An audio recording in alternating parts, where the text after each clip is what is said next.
मुझी दिल दुखाए तो केड़ो कचो इनाम।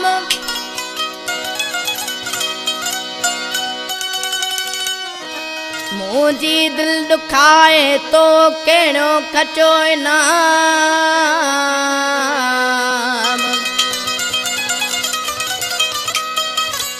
सुबह तोड़े शाम रोंदो आहियां निहाल चवे। खास फरमाइश कमांडो सेंटर खान अलदा चाणी खास फरमाइशा ऐं मुझे प्यारो सोट अदा वसीम अली चाणी साहब जी खास फरमाइशा। आशिक दिसी पेन में वो छापे चयो सा अल्लाह बख्श बाजारा। तोखे मिलो भला छा, तोखे मिलो भला छा, दिलड़ी मुझी आज़ारे कहनो तो गंज खचो मुझे सुनार वारे।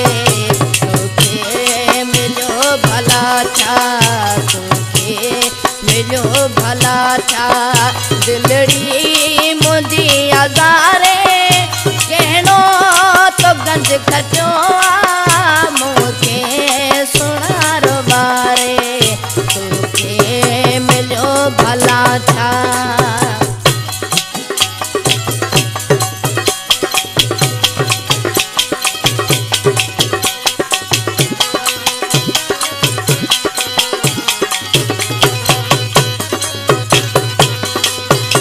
तुझी ॾिठी मोहब्बत, तुझी ॾिठी मुयारी,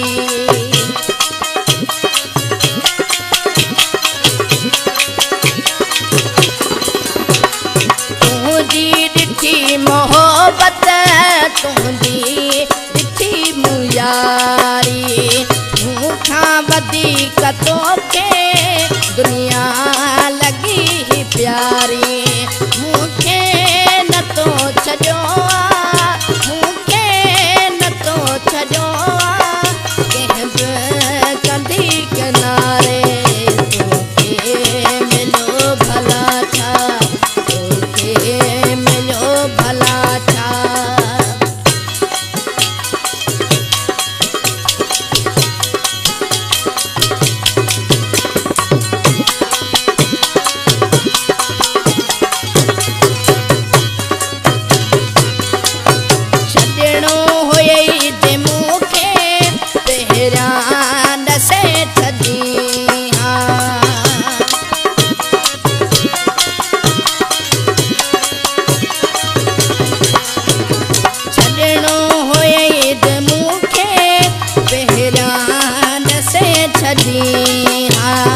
करियान तू खुशामद लगी प्यार मुखे दिया।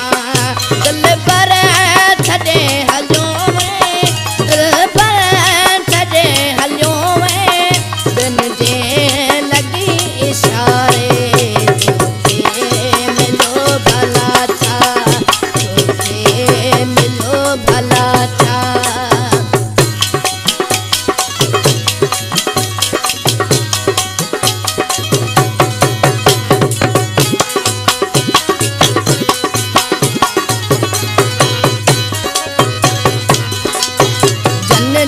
कुले कुली थो कम से कदे नहीं दई।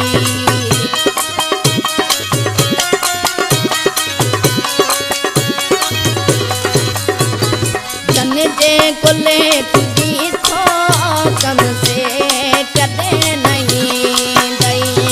आई मल दुखी का छद साथ सब ही दी दई।